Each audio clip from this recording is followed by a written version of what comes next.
Loki man.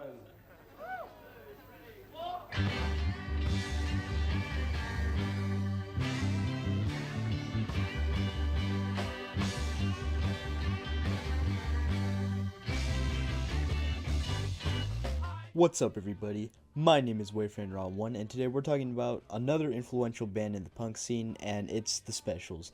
Now, before you start typing that the Specials aren't punk and they're more reggae and all that other jazz, and that the band has nothing to do with punk, let me remind everyone that the whole reason ska as a genre was so big was because of these guys, and they influenced the whole era of punk in the future, most notably No Doubt. So, now that we got that out of the way, let's see why the Specials played a huge role in one of the greatest genres of punk to exist.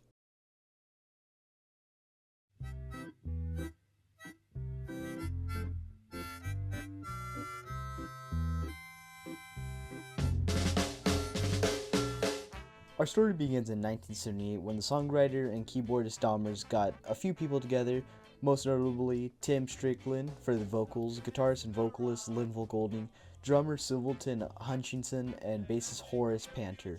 But shortly after forming, Strickland was replaced by the much more recognizable and more well-known Terry Hall, and later Roddy Byers as the guitarist. Now, with the band together, they decided on the name The Automatics, but after another band with the same name signed onto another record label, they changed the name to The Specials aka, and then a different spelling of the name, and then they finally changed to the much more well-known and recognizable name of The Specials.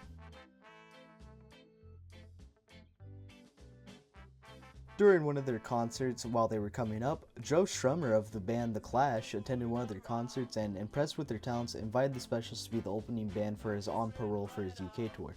During this tour, a roadie became involved in the band, and Neville Staple would be a part of the band and get them to do a cover of the popular song Monkey Man, originally made by Toots and the Martles.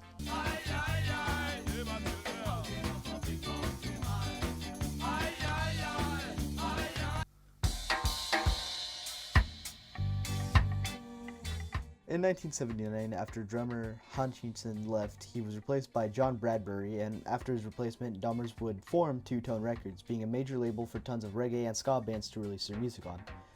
After forming Two Tone Records, the Specials would release their first single called Gangsters.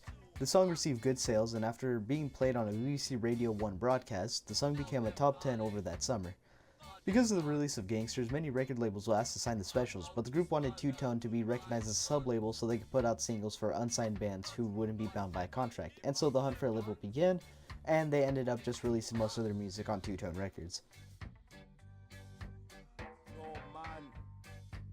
Again in 1979, later that year, the Specials released their first self-titled album, produced by Elvis Costello. The first song off the album being their most popular hit, A Message to You, Rudy, being a cover of Danny Livingstone's song of the same name, and Too Much Too Young being a #1 hit in the UK.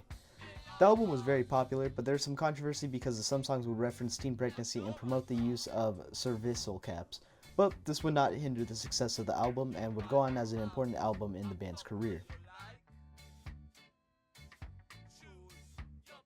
Next year in 1980, they stuck with the name The Specials and released the album More Specials. However, this album would sell very poorly, and it didn't help that the band was suffering from conflicts from within.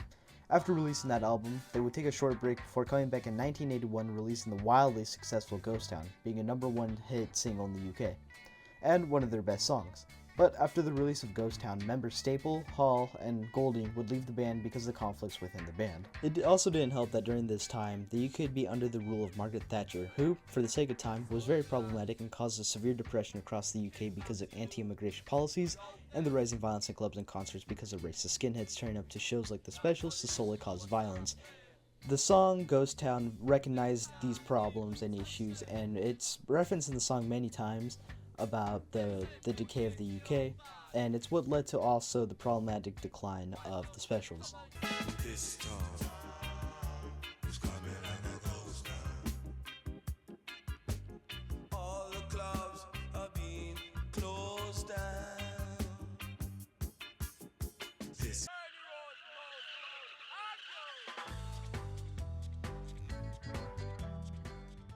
The band would seemingly be broken up, no new music would be released for a while, and the band would feature themselves on some singles for some other bands, the most notable song being The Boiler by Rhonda Dakar.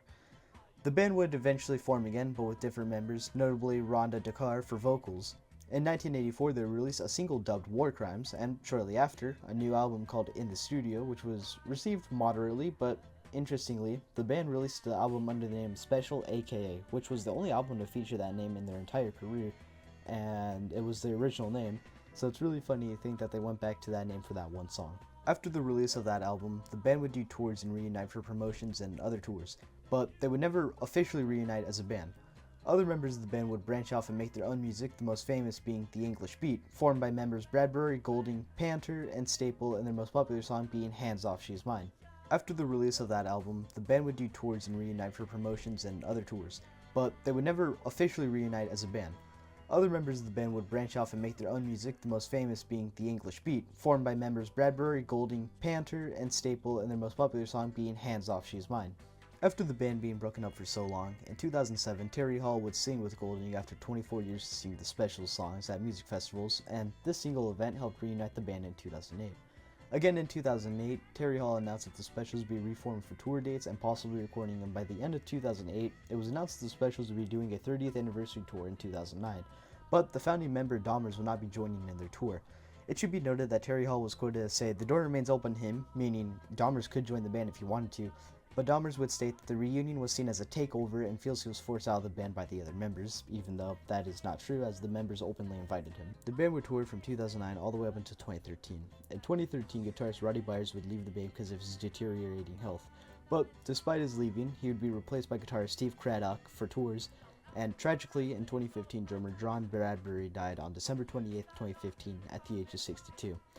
And after some more touring and the release of an album called Encore, Terry Hall at 63 would die from pancreatic cancer on December 19, 2022, effectively ending all tours and the end of the Specials and no hope for a reunion whatsoever. The Specials were very influential with their music and what they believed in. They were strong believers in anti-racism and believed everyone was very equal and influenced by the morals and lessons of reggae music. While the ending may be tragic, it's important to remember the messages these bands promote so that they could continue to live on long after their deaths. And as usual, this video will be dedicated to Terry Hall and John Bradbury. Thank you everyone so much for watching this video. If you enjoyed, please remember to leave a like, and if you really want to, you can subscribe. It means a lot. My name is Wayfan Rob1, and I will see everyone in the next video. Peace.